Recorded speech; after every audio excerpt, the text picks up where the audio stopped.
food of the gods, the substances that all through the ages have helped us alter our awareness, our perception of reality. Terence McKenna is a writer, a speaker, and in fact an activist. And what's your feeling when I say drugs? Well, drugs is a word which has polluted the well of language. Part of the reason we have a drug problem is because we don't have an intelligent language to talk about substances, plants, psychedelic states of mind, sedative states of mind, states of amphetamine excitation. We can't make sense of the problem and the opportunities offered by substances unless we clean up our language. Drugs is a word that's been used by governments to make it impossible to think creatively about the problem of substances and abuse and availability and so forth and so on. In the minds of the people, the word drugs, which was once used as healing medications, and still drug companies that make, Tylenol are considered very legitimate. Well, so it's a kind of a paradox, isn't it? Drugs mean that which cures us and the greatest social problem of the generation. So right there, you see the schizophrenia involved in thinking about drugs. Apparently there are good drugs sanctioned by science and medicine, and bad drugs used by brown people in strange rites and growing in unusual plants in distant parts of the world. This kind of thinking, because it's naive, leads, of course, to social problems and bad politics and bad social policy. Your stance has been to at least look for what you call those strange plants and strange substances in strange places. You originally were a botanist, or you still are. Yes, and from the time I was very young, I was fascinated with the idea of extremely dramatic changes in consciousness from which one recovers after a few hours, induced by plants. And I discovered through the writing of Aldous Huxley and other people that this was a worldwide religious and cultural phenomenon that my own Catholic middle-class upbringing had completely overlooked and denied, and I've been fascinated with it ever since. You know, it's a bit like sexuality. It's something which the Calvinist intellect would just prefer didn't exist, but in fact, the phenomenon of being human beings in animal bodies with a relationship to nature makes it important for us to address these altered states of consciousness, and the plants, the substances, and the cultural institutions that come into being around these things. Your thesis in many books has been that these substances have had a far greater influence on culture, and still have and will have, than most people would like to accept or like to see. Yes, I mean, to my mind, human history is the story of one substance after another distorting or transforming human values and society. A perfect example would be sugar. Most people don't even think of sugar as a drug, and yet we may think cocaine distorted moral and political values in Latin America, but sugar brought back slavery. Slavery actually died with the Roman Empire. Nobody worked agricultural products with slaves in the Middle Ages. It wasn't until the early 1400s that the Portuguese began producing sugar, and they used up Jews and prisoners, and so then they started buying human beings from Arab traders, and the Pope was in on the deal, and everybody was in on the deal. I mean, this is drug corruption of the central institutions of society on a massive scale. But that has gone on till our days, we have alcohol, we have tobacco. Well, this is my very point, that every society chooses a small number of substances, no matter how toxic, and enshrines them in its cultural values, then demonizes all other substances, and uses and then persecutes and launches witch hunts against those users whenever some political pretext requires witch hunts and persecutions. So it's an old game, and it's been played in many places. Hopefully, part of the advancement of society toward ideas of universal human rights and that sort of thing, it certainly must include the idea of the universal human right to take responsibility for and to alter your own state of consciousness as you see fit. I don't think we can even pretend that we are on the edge of a civilized dialogue until we grant that people's minds, like their bodies, must be a domain free from government control. In American law, we have the notion of life, liberty, and the pursuit of happiness. If the pursuit of happiness means anything, it must mean the right to use and experiment with substances and plants. But do we need, say, more research, or do we know all we need to know about entheogens or hallucinogens? No, we need endless amounts of research. The fact that these things have been illegal in most countries for 50 years means there is a huge lag in understanding the impact of these things on human beings. How many people have taken MDMA, and yet MDMA has not been thoroughly studied by science? How many people have smoked DMT? Same thing. In a way, by making these drugs illegal, we're setting ourselves up for a potential catastrophe someday when some side effect is overlooked because the drugs were not rationally reviewed with an eye not toward keeping them out of the hands of the public, but with an eye toward public safety and educating the public in safe use of these things. The state should not, in the matter of drugs, any more than in the matter of sex, act as the secret agent for the agenda of the church. And that's what's happening. People want to stimulate themselves. They want to explore their consciousness. They want to sedate themselves.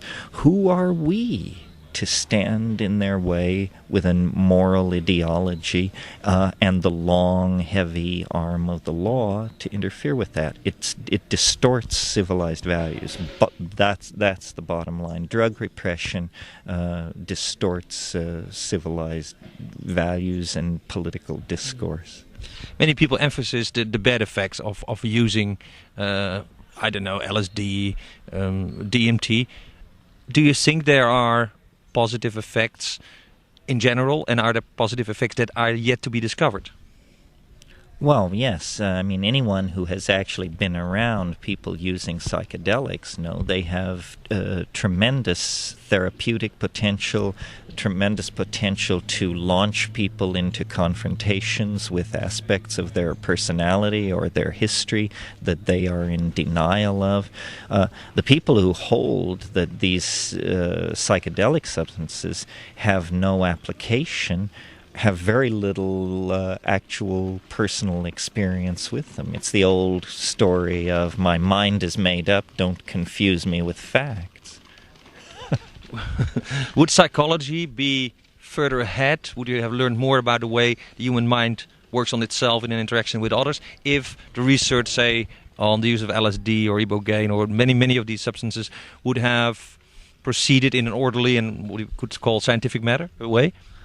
Yes, I think it's a great tragedy of 20th century science that the original excitement about exploring consciousness and mental illness generated by the discovery of LSD gave way to establishment paranoia and repression of drug-using populations. The excitement in psychology when LSD was first introduced was like the excitement in the physics community when the atom was smashed, and everybody thought, well, now we'll understand mental illness, schizophrenia, the memory, so forth and so on. And instead, the government lost its nerve because it saw that these substances have a potential for deprogramming people to institutional values. And that was so terrifying that all the promise for mental illness and creativity studies and so forth and so on was sacrificed to institutional paranoia about the fact that drugs might actually cause people to wake up to some of the abuses and scams that were being run by late modernism and capitalism. Clear. Thank you, Terence. Thank you.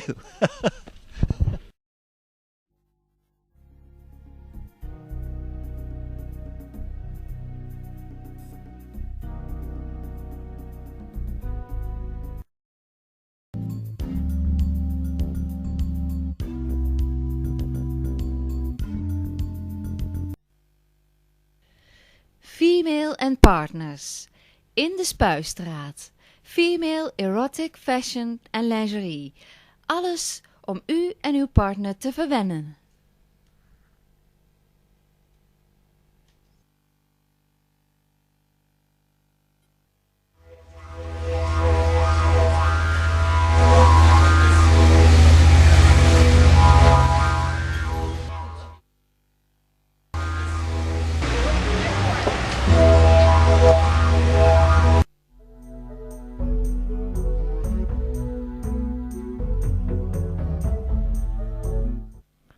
Paddo's, onze kleine broeders.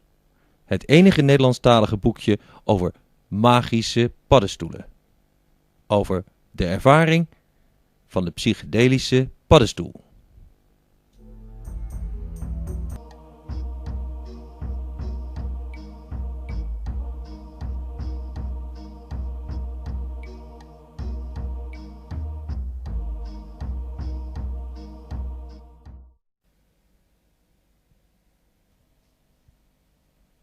Egosoft klanktherapie. Speciale geluidsopnamen die ontworpen zijn voor diepe ontspanning, terwijl uw hersengolven in een evenwichtige bewustzijnstoestand gebracht worden. Ze werken met nieuwe technieken om het functioneren van onze hersenen te optimaliseren en het bewustzijn te vergroten. Egosoft klanktherapie.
Psychedelics, drugs, or potential tools to explore the mind. What motivates the researchers in this field? Psychedelics, why and how?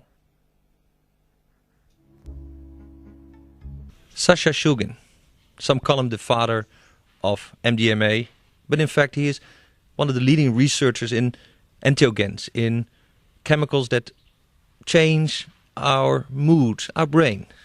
Now, what I'm interested in, Sasha, is the roots of this all. I mean, you started working this as a scientist in a laboratory with modern means, but doesn't all this searching for the alternative goes back many, many, many centuries? Well, you have to realize what I'm searching for, which is not for altering consciousness or for having fun or for enjoying this or for discovering that. I'm looking for tools that can be used for studying the mind. And other people then will use the tools in finding out the aspects of the mental process and how it ties to the brain. But my main drive is as a tool maker, making of tools, and letting other people exploit them.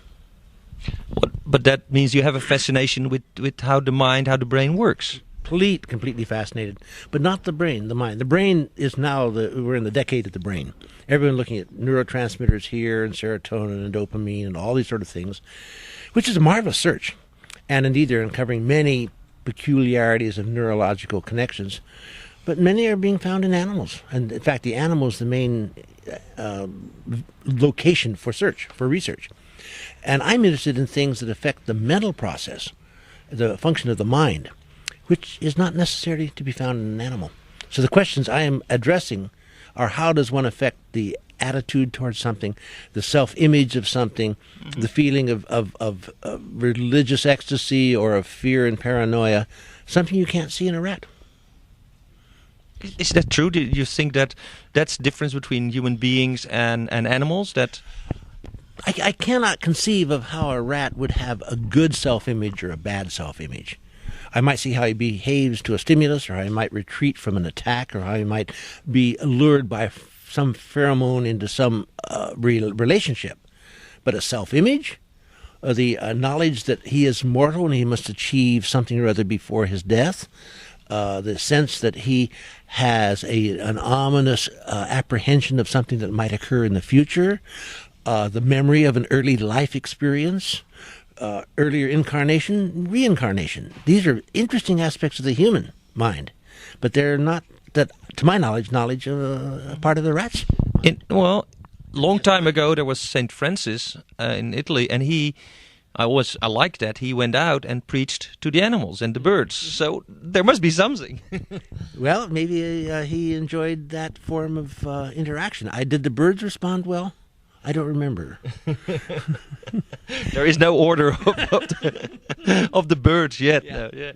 But there is a St. Francis. There is a St. Francis, and then he changed things. San Francisco, for one thing. Can you, when you go back to when you were young, what was there something that made you go for the mind? Yes, it was an extraordinary experience with mescaline. Oh gosh, about 40 years ago. I was given in an experimental setting 350 milligrams of mescaline sulfate, and I knew intellectually what it was and what it did, but I did not know personally what it was and what it did. There were about 10 of us together, and about half of us were experimental subjects and half of the people were babysitters. And I went in it with rather an open view of what was going to happen, and I was totally dumbfounded by what occurred. I suddenly found myself into an extraordinary world, physical world around me, visual, sensory world of color, of interpretation, of motion, of form, of shape.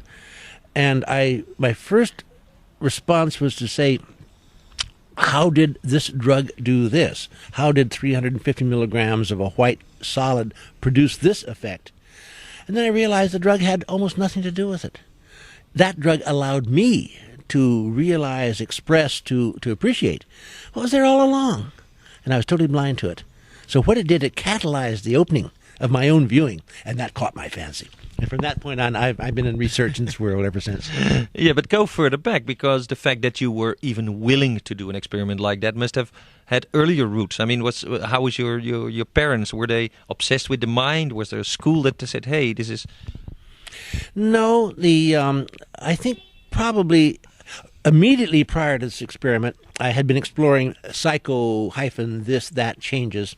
I had been reading everything I could upon things that were sedatives, that were narcotics, everything from vasodilators of yohimbine, which might be aphrodisiacs, to the psychedelic drugs. And the word psychedelic did not exist, but to drugs that might be involved in changing the point of view or attitude of people, things that might be in with some religious context. I was intellectually preparing myself for this event. Why was I interested at all? That would go back yet younger, when I was in my pre-adolescence, in which I found myself in a very interesting interaction with some kind of an alter me, an alter ego. I had very few, in fact, I had virtually no good friends. The few I had were either aggressive or destructive. And so I was more or less a loner. And I got deeply involved in music. I found that good retreat in that. But being in music alienated me with yet other people who were in the physical world and sports and what have you. And so I more or less pursued my own relationships with my own unconscious. And I did not realize at that time that that was a potential ally, and I saw it as a not a particularly friendly component. Could you, if you say that, could it be that you were searching for the dark depths of your mind, because the fact that other people didn't like you, you were a little bit of a loner, that made you doubt yourself, and that these substances and this research gave you an opportunity to look deeper into yourself? Well, I did not know at that time that there was any research or any world like this out there. I had to live totally within myself. I remember the pleasures I had in being underneath a fence that was behind the house. I lived in Berkeley at that time in California, and the fence was a honeysuckle fence, and on it were these marvelous little blossoms that you could bite the end off and have a very sweet drop of fluid. And I found that was an ally in the sense that here was something that made me feel at home, and yet my neighbor and my parents owned the fence, but the path underneath it went on both sides, and I could, in essence, straddle across both worlds and use the... You still do that, I still do that, yeah. But I use the honeysuckle as sort of a personal palliative retreat. And it was a personal friend of mine, and I established a good relationship with that plant, and maybe that was the beginning of a relationship with plant and plant materials. Just the sweetness and the absolute trustworthiness of honeysuckle. But so your motivations might not have been to seek the Godhead at first. You were just curious. You wanted to know why you were different and how that worked. I don't think I'm interested in the Godhead now. I don't quite know what it is. I'm interested now in what works upstairs and why it works. Sometimes you have to disrupt something to see how it should work. Sometimes you'll come across something that is disrupted, and these may be tools to reconstruct what has been disrupted for pathological or traumatic reasons. I don't know. But you can go into the direction of trying to repair, help, be a therapist, interact with others. This is noble. This is a whole profession unto itself, not mine. What I know, in time there will be a going with tools, with therapeutic tools, to the helping of others, and my art's making those tools, and I want to use my energy that way. Now, some people will say that the tools you made, 2CB, and you brought to the surface MDMA and many other substances, backfired. It has been used for the wrong reasons. So they see you as a bad guy because you didn't help the world. You put it into more misery. In what I have no voice in how these things are used. My point is putting them in the medical literature, the scientific literature, and let people use it. Good heavens, people publish how to make gunpowder and isolate uranium isotopes. That makes it no less of a search how these things are, what they will do, and how to obtain them for whatever use you wish to put them to. Education can be put to a terrible misuse. I've seen it done that way. Someone asked me, well, aren't there irreversible changes from drug use? There are irreversible changes from an advanced degree in the university. You're never the same person. But you've been equipped with something. How you use it, then you sort of strike a bargain with your own alter ego and perhaps your own unconscious. But to have that information allows you to use it. Not to have it robs you of that possibility.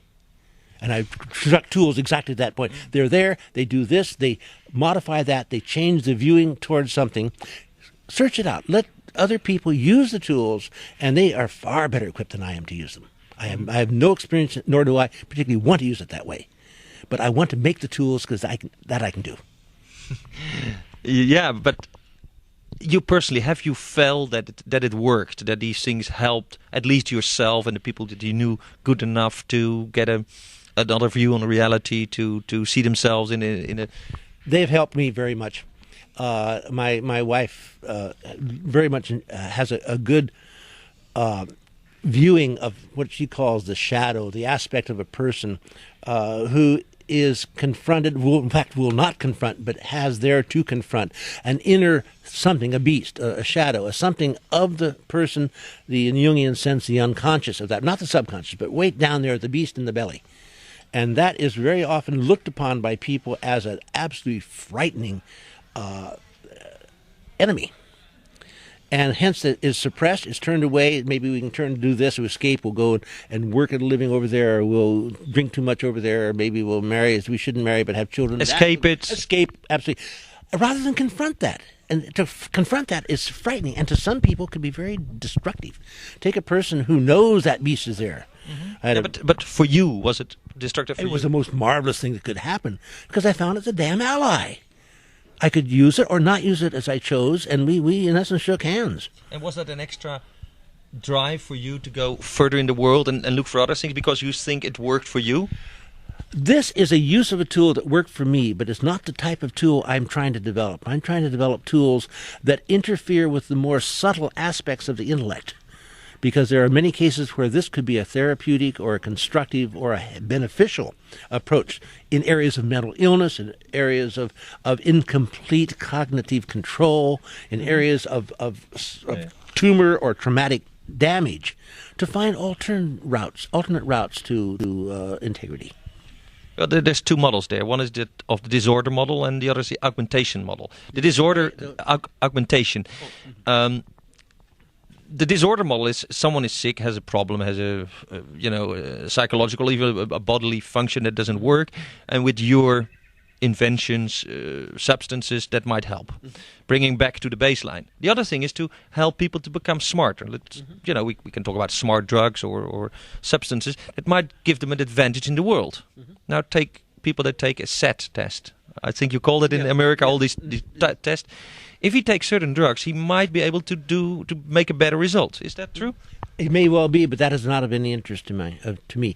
Either the repairing of what is deficient or the augmentation of what is adequate are interesting uses of these, but this is not of interest to me. If something is inadequate, repair might come from a number of the sources.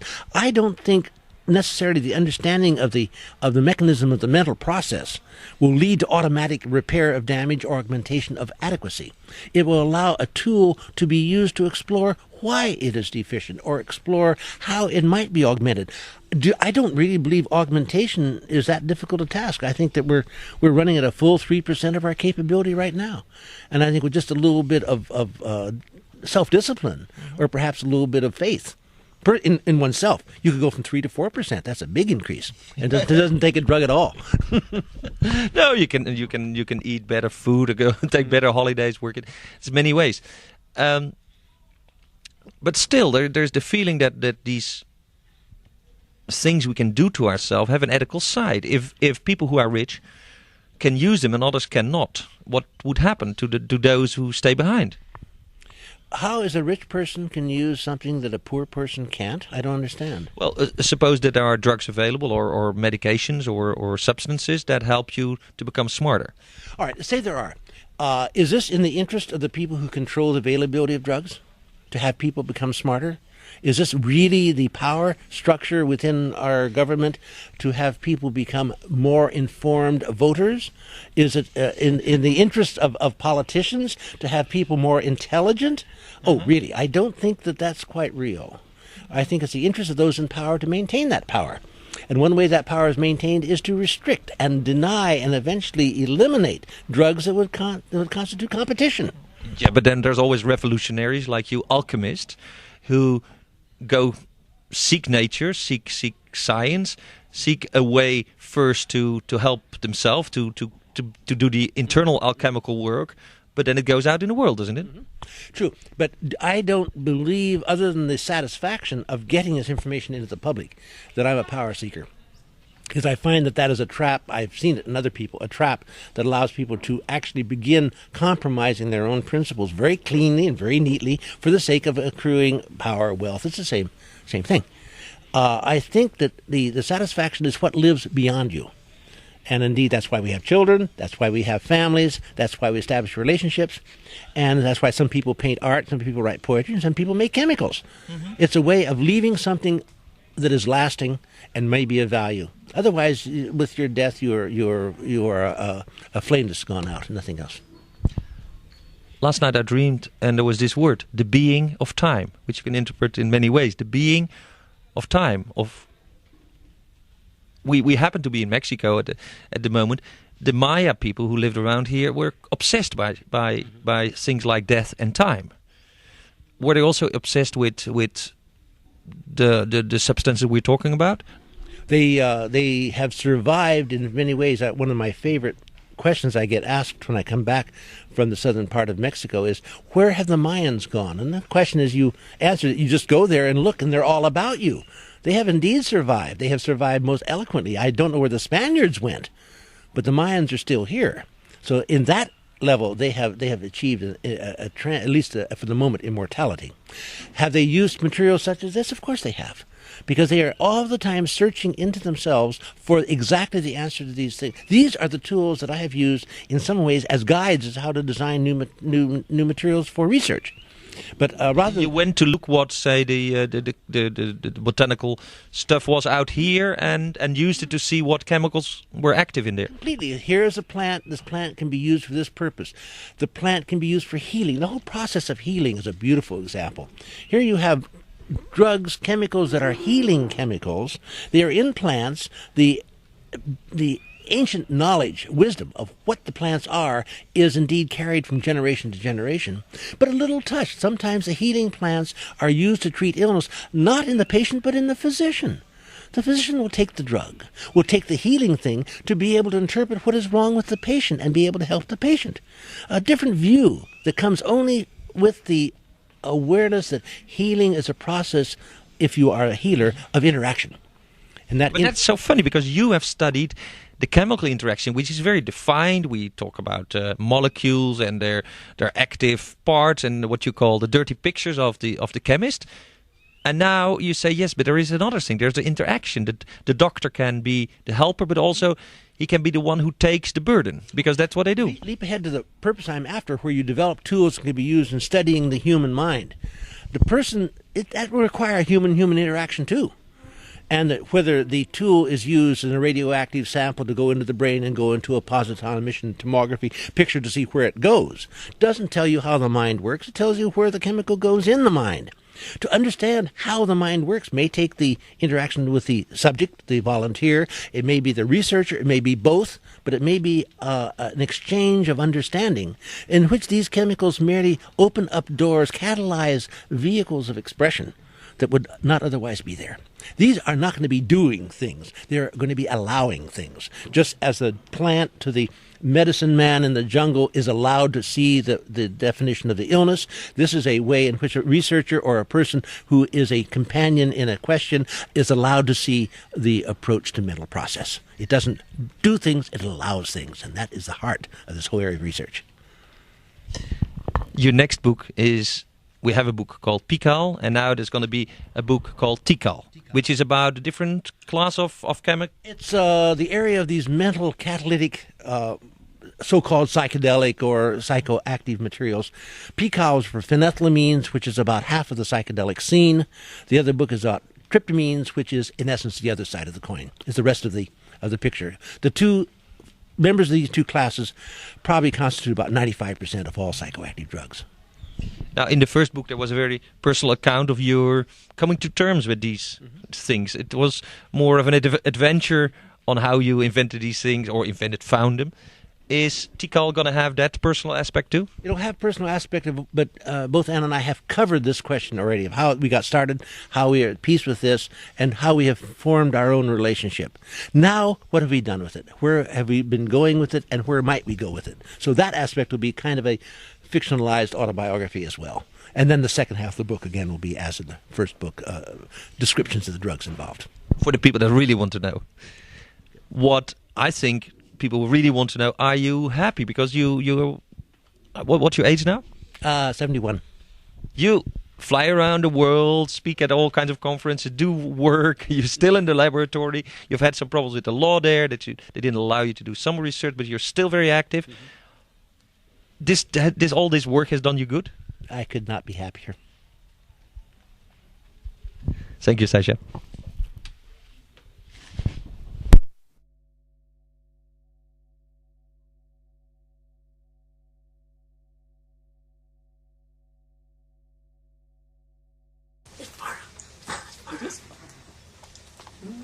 There are chemicals that are pheromones to insects, which come from plants.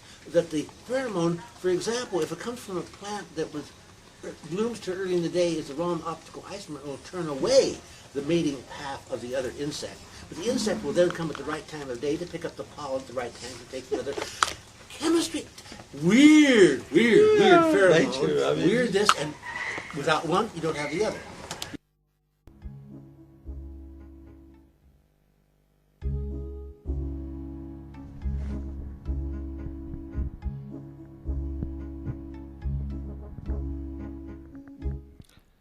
This interview took place in Palenque, in the Mexican state of Chiapas, and a place where magic mushrooms can be found in the fields. But the same goes for many places in Mexico, and in the old days there was probably a cult around magic mushrooms or other psychedelic substances.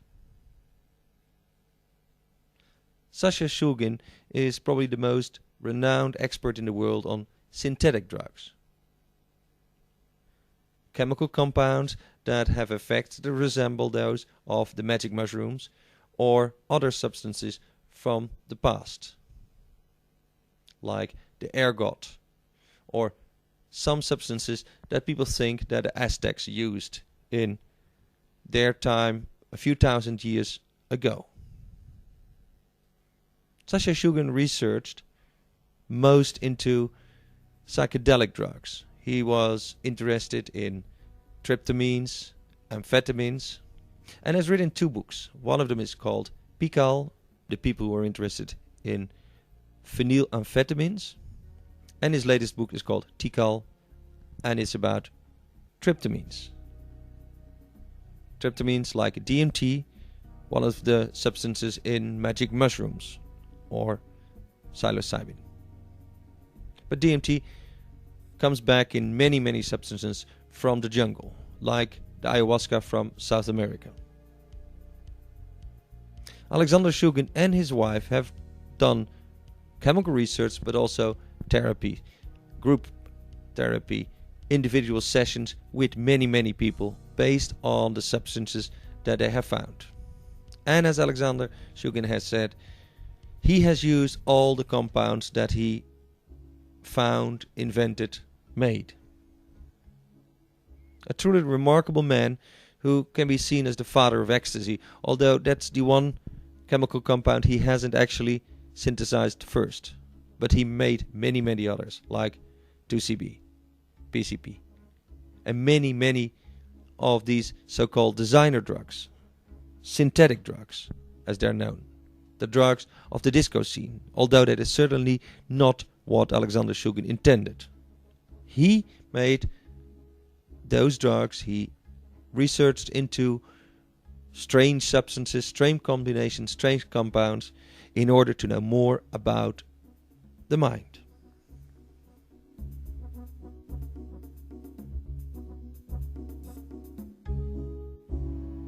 Of money in the United States. It is a political interest from the point of view of the military in Mexico, as almost all the marijuana is raised by the army. And that is their direct feedback. That's how they get there. Isn't that crazy? I mean, by the way, do you think that what the Dennis Perron is doing now in San Francisco, is he going to succeed, or will they find a way to curb the whole thing?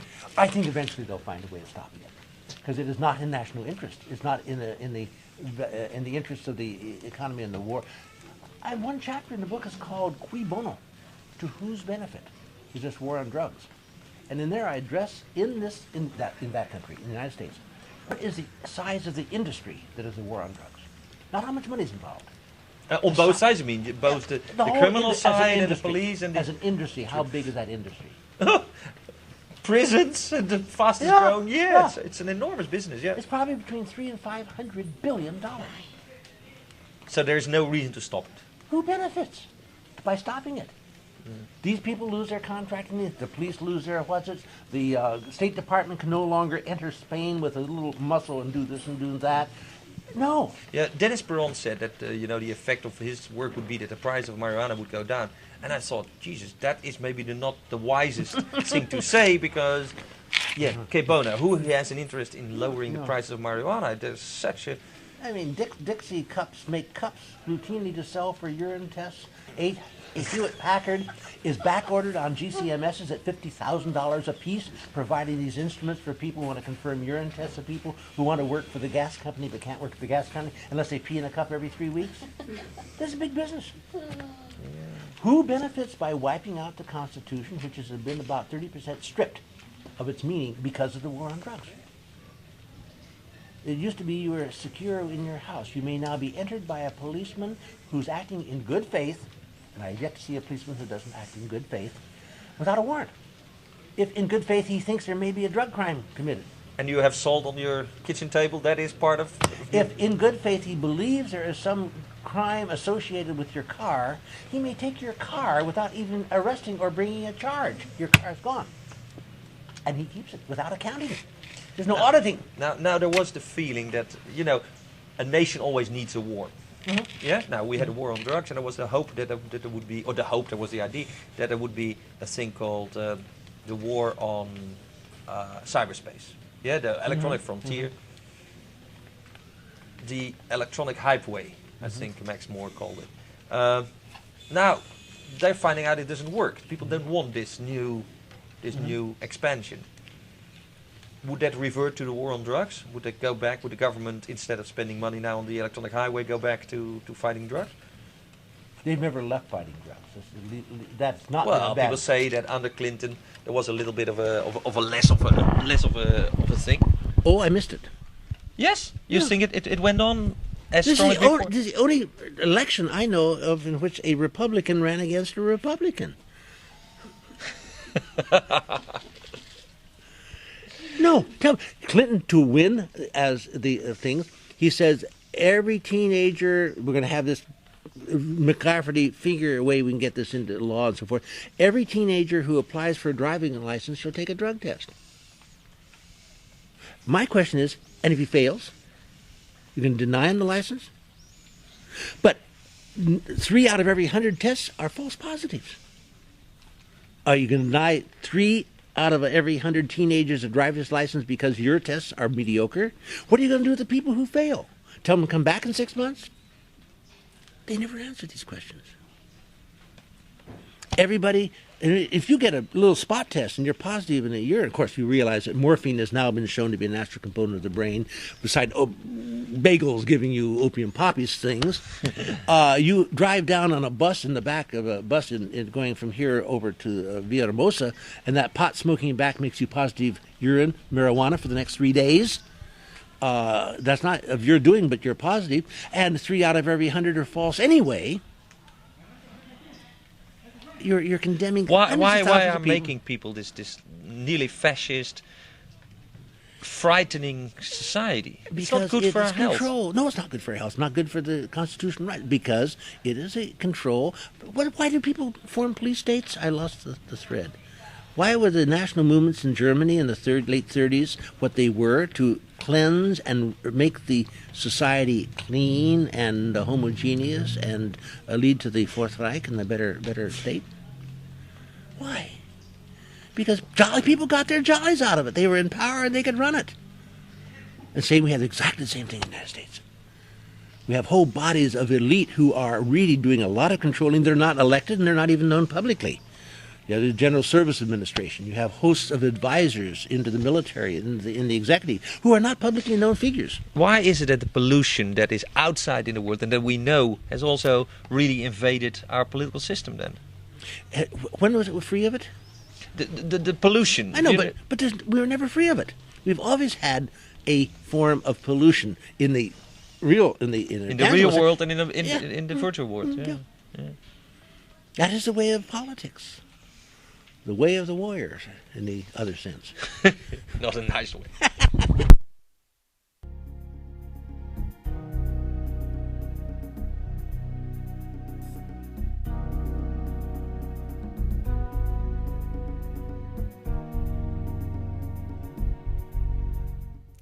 Thank you, Sasha. And who knows what you will find in the future. Because Sasha Shulgin is by no way finished with his research. His research in what a free mind can find.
And we hope you enjoy the beautiful garden of our jungle hotel near Palenque ruins.